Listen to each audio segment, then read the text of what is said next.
देखेंगे हम लोग एक्सरसाइज 5, चैप्टर का नाम है नागरी लिपि। लेखक किसके कौन है बालक? गुणाकर मूले के हैं बाबुआ। गुणाकर मूले का जन्म 1935 ईस्वी में महाराष्ट्र के अमरावती जिले के एक गांव में हुआ था। चुप रहिए। उनकी प्रारंभिक शिक्षा दीक्षा ग्रामीण परिवेश में हुई। शिक्षा की भाषा मराठी थी। गुणाकर मूले का जो जन्म हुआ 1935 ईस्वी में महाराष्ट्र के अमरावती जिला में हुआ। कहां हुआ? कब हुआ? 1935 ईस्वी में। कब हुआ? प्रारंभिक शिक्षा ग्रामीण परिवेश में। ग्रामीण परिवेश जब भी आएगा तो समझ लीजिएगा कि गांव में हुआ है, अगल बगल हुआ है। जैसे आप लोगों का प्रारंभिक शिक्षा है तो गांव में ना हो रहा है, लगभग एक गांव से 2-3 किलोमीटर दूर चले गए, मुश्किल से 5 किलोमीटर मुश्किल से गए, 5 किलोमीटर नहीं जाता है आदमी, 2-3 किलोमीटर तो अगले बगल हाँ है स्टेशन में धरा देता नहीं करा चल जी है तो होता है ना ऐसा। तो ये करके ग्रामीण परिवेश कहा जाता है। क्या कहा जाता है? मराठी भाषा में हुआ था। उनकी मिडिल स्तर तक पढ़ाई मराठी थी। फिर वे वर्धा चले गए, 2 वर्षों तक नौकरी की, साथ में अंग्रेजी और हिंदी का अध्ययन किया। इलाहाबाद आकर गणित विषय में मैट्रिक से लेकर एमए तक फिर पढ़ाई की और 2009 में मूले जी का निधन हो गया। वर्धा चले गए नौकरी करने के लिए, 8वें पढ़ के नौकरी करने लगे। नौकरी करने के बाद पता चला कि ना भैया पढ़े के पड़ी, दोबारा आके पढ़े इलाहाबाद और गणित विषय में लेकर मैट्रिक से लेकर एमए तक गणित विषय से पढ़ा, मैथ लेकर पढ़ा। जिससे आप अभी कोई विषय आपका नहीं है, इंटर के बाद आपका हो जाएगा कि बोलो साइंस लोगे कि आर्ट्स लोगे, कॉमर्स लोगे, साइंस में क्या लोगे, मैथ लोगे कि बायोलॉजी लोगे, तो मैथ ले लिए। बीएससी में ऑनर्स क्या रहेगा? मैथ रहेगा, फिजिक्स रहेगा, केमिस्ट्री रहेगा, तो मैथ रहेगा। तो वो मैथ से क्या किए? एमए तक पढ़ाई किए। गुणाकर मूले के अध्ययन एवं कार्य क्षेत्र बड़ा ही व्यापक है। उन्होंने गणित, खगोल विज्ञान, अंतरिक्ष विज्ञान, विज्ञान का इतिहास, पूरा लिपि शास्त्र, प्राचीन भारत का इतिहास, संस्कृत जैसे विषयों पर खूब लिखा है। मूले जी गणित पर, खगोल विज्ञान पर, अंतरिक्ष विज्ञान पर, विज्ञान का इतिहास, पूरा लिपि शास्त्र, प्राचीन भारत का इतिहास, संस्कृति विषय पर खूब लिखा है। पिछले 25 वर्षों में मुख्य इन्हीं विषय से संबंधित उनके 2500 से अधिक लेख और 30 पुस्तकों का प्रकाशन हो चुका है। उनकी प्रमुख कृतियों के नाम हैं अक्षरों की कहानी, भारत इतिहास और संस्कृति, प्राचीन भारत के महान वैज्ञानिक, आधुनिक भारत के महान वैज्ञानिक, मेंडलीव महान वैज्ञानिक, सौरमंडल, सूर्य, नक्षत्र लोक, भारतीय लिपियों की कहानी, अंतरिक्ष यात्रा, ब्रह्मांड परिचय, भारतीय विज्ञान की कहानी आदि। गुणाकर मूले की एक पुस्तक है अक्षर कथा। उन्होंने संसार के प्राय सभी प्रमुख पूरा लिपियों की विस्तृत जानकारी दी है। एक उनका पाठ है अक्षर कथा, उसमें उन्होंने जितने भी संसार में लिपि हैं उसका जानकारी दी गई है। प्रस्तुत निबंध गुणाकर मूले की पुस्तक भारतीय लिपियों की कहानी से लिया गया है। ये जो पाठ है हम लोगों का नागरी लिपि, यह भारतीय लिपियों की कहानी से लिया गया है। इसमें हिंदी की अपनी लिपि नागरी या देवनागरी के इतिहास की विश्व विकास के रूपरेखा स्पष्ट की गई है। हमारी लिपि की प्राचीनता, व्यापकता और शाखा विस्तार का प्रवाहपूर्ण शैली में प्रामाणिक आख्यान प्रस्तुत किया गया है। तकनीकी बारीकी और विवरणों से बचते हुए लेखक ने निबंध को बोझिल नहीं होने दिया है। सादगी और सहजता के साथ जरूरी ऐतिहासिक जानकारी देते हुए लिपि के बारे में हमारे भीतर की आगे की जिज्ञासाएं जगाने की कोशिश की है। ये जो पाठ लिया गया है वो भारतीय लिपियों की कहानी से लिया गया है और इसको ज्यादा बताया नहीं गया, ज्यादा बोझिल नहीं बनाया गया है। इसमें कैसे कैसे हमारे लिपि का विकास हुआ ये बताया गया है। चलो बोलो, गुणाकर मूले का जन्म कब हुआ? 1935 ईस्वी में। उनका कहां जन्म हुआ? महाराष्ट्र के अमरावती जिले के गांव में। 2009 में उनका क्या हो गया? निधन हो गया। उनके 2500 से भी अधिक क्या हो चुके हैं? लेख छपा है और 30 से ज्यादा पुस्तक प्रकाशित हो चुका है। ये जो पाठ लिया गया है कहां से लिया गया है? भारतीय लिपियों की कहानी से लिया गया है। चलिए देखते हैं इसका पाठ का व्याख्या। जिस लिपि में यह लेख छपा है उसे हम नागरी या देवनागरी कहते हैं। जिस लिपि में यह लेख छपा है उसे नागरी या देवनागरी कहते हैं। करीब 2 सदी पहले इस लिपि के टाइप बने और पुस्तकें छपने लगी, इसीलिए इसके अक्षरों में स्थिरता आ गई है। 2 सदी पहले इसका टाइप बना। टाइप मतलब कि आप देखे होंगे मुहर रहता है, मुहर, मुहरवा पढ़िएगा तो उल्टा होता है वो सब, और जब वो छापिएगा तो सीधा हो जाता है। तो वैसा ही टाइप बना दिया गया जितना भी अक्षर था देवनागरी में, और टाइप बना दिया गया, तबे से इसके अक्षरों में स्थिरता का मतलब क्या हुआ? अक्षरों में स्थिरता का मतलब हुआ कि अब इसका अक्षर बढ़ नहीं रहा है। जैसे 100 गो था, 100 गो से काम चल जा रहा है, तो इसी को क्या कहा जाता है? स्थिरता। हिंदी तथा इसकी विविध बोलियां देवनागरी लिपि में लिखी जाती है। हमारी पड़ोसी देश नेपाल की नेपाली व नेवारी भाषा भी इस लिपि में लिखी जाती है।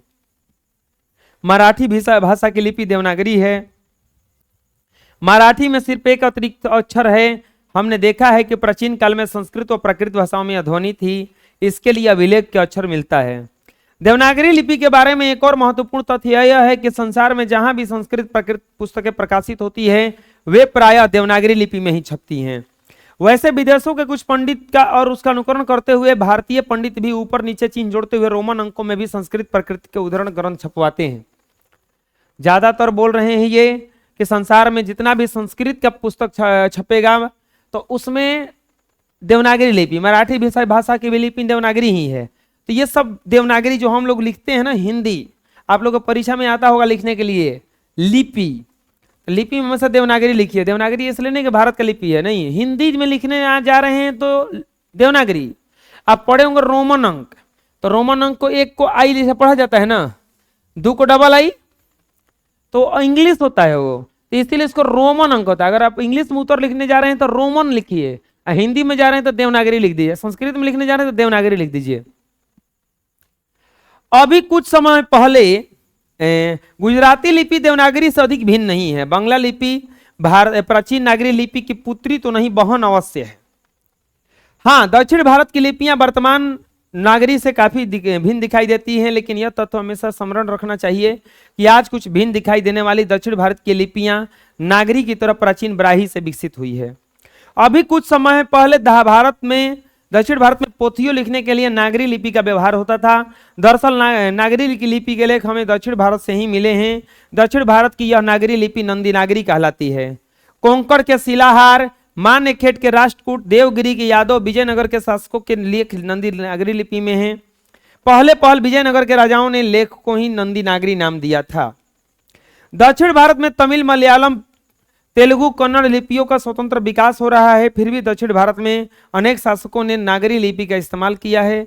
राज राजेंद्र जैसे प्रतापी चोड़ राजाओं के सिक्कों पर भी नागरी अक्षर देखने को मिलते हैं। 12वीं सदी के केरल के शासकों पर वीर केरलस्य जैसे शब्द नागरी लिपि में अंकित हैं। सुदूर दक्षिण से प्राप्त वरगुण पलियम ताम्रपत्र नागरी लिपि में है। इतना ही नहीं, श्रीलंका के पराक्रम बाहु, विजय बाहु आदि शासकों के सिक्कों पर भी नागरी अक्षर देखने को मिलते हैं।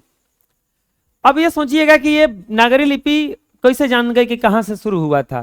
तरह तरह का सिक्का, तरह तरह का पत्र पहले का लिखा हुआ इन्होंने जुटाया, तो पता चला कि यहाँ भी ये नागरी लिपि लिखा हुआ आ रहा है, यहाँ भी देवनागरी आ रहा है, यहाँ भी देवनागरी आ रहा है।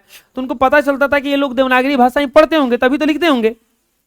अरे आपका कॉपी मान लीजिए कि अभी जो फेयर बन रहा है वो हिंदी में बना रहे हैं आप, अब 20 साल के बाद ऐसा हुआ कि आने वाला जनरेशन जो है पूरा इंग्लिश में जाएगा, तो क्या बाद में कहेगा कि हमारे पहले के लोग हिंदी पढ़ते थे तभी तो हिंदी में लिख रहे हैं। पुराना नोट देखेगा कोई तो जो चित्र छपा रहा था, महात्मा गांधी का चित्र छपे तो महात्मा गांधी होंगे तभी तो छपा है उस पर, तो वही होता है। अरे पुराना जब रिकॉर्ड मिलता है तभी ना पता चलता है कि क्या हुआ। वो एक वे गार्जियन थे और पापा थे, अपने बेटे को खूब डांट रहे थे क्योंकि उनको मार्कशीट देख रहे थे, वो बोले थे एकदम गधा हो गया है, पढ़ नहीं रहा है, इसका हिंदी में 30 आया है, साइंस में 40 आया है, मैथ में तो सपा बकलोल है, मैथ में खाली 30 लाया है। तो उनकी पत्नी आई, बोली क्या हुआ, काहे भड़क रहे हैं? तो बोला लड़का एकदम गधा हो गया मेरा। क्या हो गया? तो ये इसका देखिए रिजल्ट है। बोला कि अरे श्रीमान ये आप ही का है, पुरान का बक्सा में से निकाल के रखे थे ही जला के। पुराना रिकॉर्ड मिला तो सब पता चलता है। दूसरी ओर उत्तर भारत के भारत में अल्पकाल के लिए इस्लामी शासन की नींव डालने वाले महमूद गजनवी के लाहौर टकसाल के ढाले गए सिक्कों पर भी हम नागरी लिपि के शब्द देखते हैं। इन सिक्कों पर एक तरफ कुफी लिपि में लिखा कलमा अंकित है तो दूसरी तरफ नागरी लिपि में अंकित है अव्यमंक मोहम्मद अवतार नृपति महमूदा।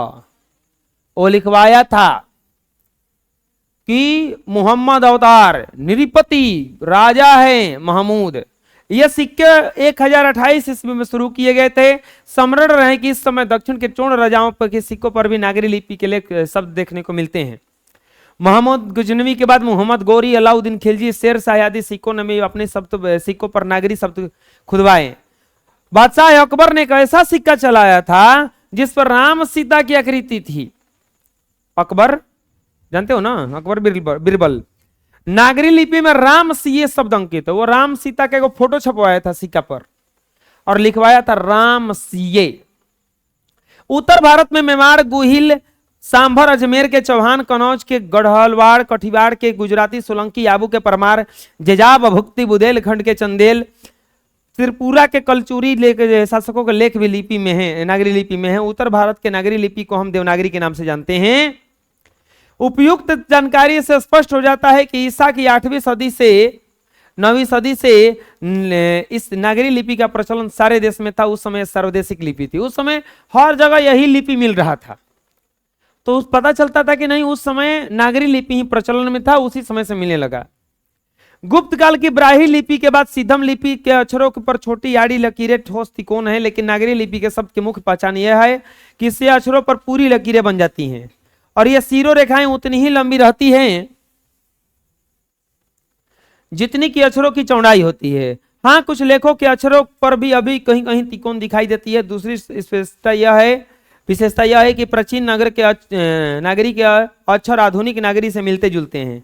इन्हें आसानी से थोड़े अभ्यास के बाद पढ़ा जा सकता है। हम बता चुके हैं दक्षिण भारत से नागरी लिपि के शब्द 8वीं सदी से मिलने लग जाते हैं, उत्तर भारत के 9वीं सदी से। लेकिन हम ये नहीं कह सकते हैं कि अमुक निश्चित समय से ही नागरी लिपि की शुरुआत होती है। जैसे नागरी जैसे अक्षर कुछ पुराने लेखों में दिखाई देते हैं, पुरानी शैली के कुछ अक्षर नागरी लिपि में भी दिखाई देते हैं। अब हमें देखना है कि इस लिपि को नागरी, देवनागरी या नंदी नागरी क्यों कहते हैं। नागरी नाम की उत्पत्ति के बारे में विद्वानों को बड़ा मतभेद है। एक मत के अनुसार गुजरात के ब्राह्मणों ने सबसे पहले इस लिपि का प्रयोग किया था, इसलिए इसका नाम नागरी पड़ा। इस मत को स्वीकार करने में कई अड़चने हैं। एक मत के अनुसार बाकी नगर सिर्फ नगर है, लेकिन काशी देवनगरी है, इसलिए काशी में प्रयुक्त लिपि का नाम देवनागरी पड़ा। यह भी संकुचित मत है। सवाल यह है कि इसका नागरी नाम क्यों पड़ा। तो कोई कहा है कि गुजरात नगर है, वहां पर लिपि प्रयोग कर रहा था नागरी, इसलिए नागरी कहलाया। तो बाकी सब नगर है, काशी देवनगर है, इसलिए देवनागरी कहलाया। और ब्रेउनी ने अपने ग्रंथ में लिखा है कि मालवा में लिपि, इस नगरी लिपि का इस्तेमाल होता है। अतः स्पष्ट है कि 1000 के आसपास नागर या नागरी नाम अस्तित्व में आ गया होगा। दरअसल यह शब्द कुछ समय पहले भी अस्तित्व में आ चुका था। इतना निश्चित और है कि नागरी शब्द किसी नगर या बड़े शहर से संबंधित है। पादता कड़ितकम नामक एक नाटक से जानकारी मिलती है कि पाटलिपुत्र को नगर कहते हैं। हम यह भी जानते हैं कि स्थापत्य के उत्तर भारत की विशेष शैली को नागर शैली भी कहते हैं। नागर या नागरी शब्द उत्तर भारत के किसी भी बड़े नगर से संबंध रखता है। असंभव नहीं है कि यह बड़ा नगर पटना ही हो। चंद्रगुप्त द्वितीय विक्रमादित्य व्यक्तिगत नाम देव था, इसलिए गुप्तों की राजधानी पटना को देवनगर भी कहा जाता होगा। देवनगर की लिपि होने से उत्तर भारत की प्रमुख लिपि के बाद में देवनागरी नाम दिया गया होगा। लेकिन यह एक मत हुआ। हम सप्रमाण नहीं बता सकते हैं कि यह देवनागरी नाम कैसे अस्तित्व में आ गया। मतलब कोई बता नहीं सकता है कि देवनागरी काहे पड़ा। इसी तरह से कोई अनुमान लगाया जा रहा था। ईसा की 14वीं 15वीं सदी के विजयनगर के शासकों ने अपने लेखों को लिपि में नंदी नागरी कहा है। विजयनगर के राजाओं के लेख कन्नड़, तेलुगु और नागरी लिपि में मिलते हैं। जानकारी मिलती है कि विजयनगर के राजाओं ने शासनकाल से पहले वेदों को लिपिबद्ध किया था। यह वैदिक साहित्य की निश्चित ही नागरी लिपि में लिखा गया होगा। विद्वानों का यह भी मत है कि वाकाटको और राष्ट्रकूटों के समय महाराष्ट्र के प्रसिद्ध नंदी नगर की लिपि होने के कारण इसका नाम नंदी नागरी पड़ा। नागरी लिपि को नागरी लिपि, देवनागरी, नंदी नागरी के संबंध में 3-4 गो है।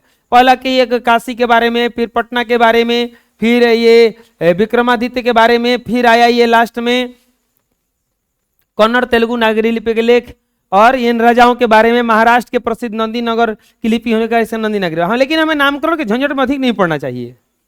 इतना झंझट दे के कह रहे हैं कि लास्ट में हमें नामकरण के झंझट में ज्यादा पढ़ना नहीं चाहिए। पूरा झगड़ा करवा गया, तू लोग को झगड़ा नहीं करना चाहिए। यह किसी नगर की विशेष लिपि नहीं है, क्योंकि ईसा के 8वीं 11वीं सदी में हम नागरी लिपि को पूरे देश में व्याप्त देखते हैं। उस समय सार्वदेशिक लिपि थी। देश भर से नागरी के लेख के बहुत सारे लेख मिले हैं। इस नागरी लिपि के उदय के साथ भारतीय इतिहास के संस्कृति के एक नई युग की शुरुआत होती है। भारत में इस्लाम के संपर्क में आता है और 13वीं सदी से इस्लाम का शासक आरंभ होता है। नए संप्रदाय अस्तित्व में आते हैं। भारतीय समाज में बहुत से संप्रदायों का एक व्यापक नाम मिलता है, हिंदू समाज एवं हिंदू धर्म। हमारे देश में 13वीं सदी से इस्लाम का धर्म, उसी समय बाबर का धर्म चालू हो गया था, बाबर आ गया था। नागरी लिपि, और तैमूर वगैरह आया था, तैमूर की कहानी पढ़े हैं आप लोग।